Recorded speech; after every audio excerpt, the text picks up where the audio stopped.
Former President Joe Biden says it wouldn't have mattered if he had dropped out of the presidential race earlier. The former commander-in-chief is giving rare insight into that decision in his first one-on-one interview since leaving the White House. Here's what he had to say. Should you have withdrawn earlier, given someone else a bigger chance? I don't think it would have mattered. I meant what I said when I started, that I think I'm prepared to hand this to the next generation. It's a transition government. But things moved so quickly that it made it difficult to walk away.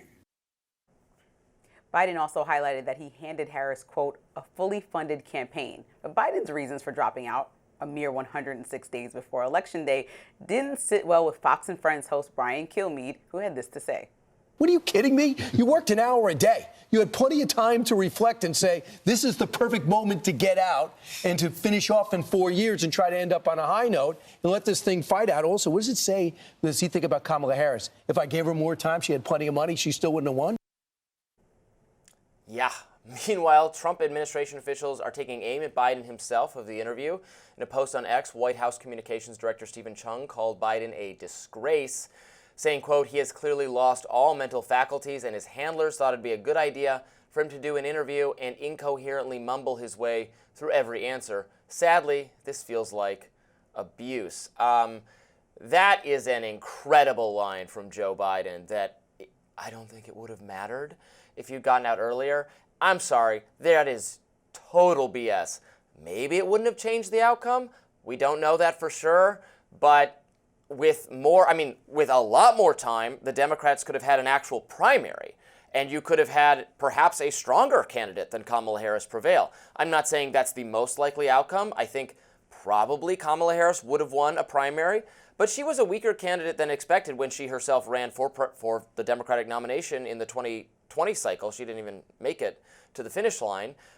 Some additional weaknesses could have emerged, and you could have had someone else rise to the top and perhaps do better. Or it could still be Kamala Harris, but she would have had more time to roll out her message or maybe strategize or distance herself from Biden or pick different advisors. She got stuck with Biden's team, which was a real handicap because they wouldn't let her criticize him, even though it was clear she needed to distance herself from the toxically unpopular administration she was part of. But she didn't feel she had space to do that because the people advising her were Biden sycophants. So it is false to say that she couldn't have done more with more time. I don't see how you could possibly believe that. Yeah, I am one of the biggest Biden critics of all time. I think that it was a disaster. I think he should have been a one-term president. He ran because people did not want to see Trump as president again at that time, and then he won because of that. And I think by year 2 and 3, there should have been a strategy, an exit strategy, instead of what I saw as an ego strategy to stay in. He just continued to say,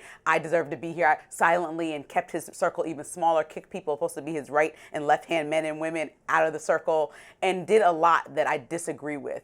Now, I also agree that in 2019, Kamala was not a strong candidate. And so naturally, Biden was in a situation where he took it so far and went so long that he could not skip over Kamala in that moment. That would be absurd and ridiculous to just pluck somebody out of oblivion. And not even oblivion. People have built careers for themselves, but skip over the woman who's second in charge and not put her to the forefront.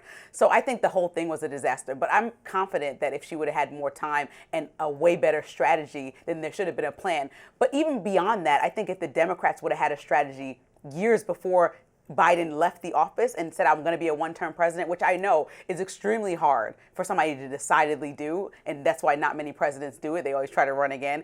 I think that they would have had a great candidate and possibly a strong argument outside of the argument that we're not Trump, because that argument didn't work at all. And so that's the biggest thing, is like, if we go back into this swing of trying to go back with the status quo, you're going to see the midterms have the same election and maybe a third term for Trump, which is not possible. Right, and you're right that it is unusual for a president to commit to only serving one term, and to actually only serve one term. That would be frankly unprecedented in the modern era, but it was also unprecedented to have a candidate that was this old.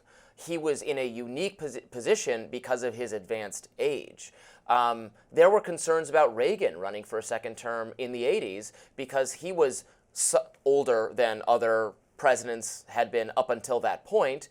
And he was way younger than Biden and way sharper than Biden, even by the end of his term, where people were saying, oh, maybe he has Alzheimer's or something. If you watch his Reagan's final press conference, I don't care what you think about him or if you think he has bad policies or something, but he is he's taking questions. He's going back and forth on a bunch of different subjects. He's taking questions on this aspect of foreign policy, this aspect of foreign policy. Doesn't mean you have to like or agree with him, but there's no evidence of like mental decline. And people were worried about his age. Biden's far older and can't get through a press briefing at all, and we're still running to be president for another 4 years. It's insulting. And I also it's think insulting to her, frankly, what he just said there, right? It is rude. She wouldn't have. It wouldn't have mattered. And I think they pulled all the stops and they used all the old tricks that used to work, like getting a big star like Beyonce, like getting everybody famous to come. And back in the day, they got Queen Latifah off the couch, right? Isn't that what Queen Latifah's been doing a lot. That's my girl. She's not been on the couch. But I think that they pulled out all the celebrities, and with access to social media and the amount that we talk and communicate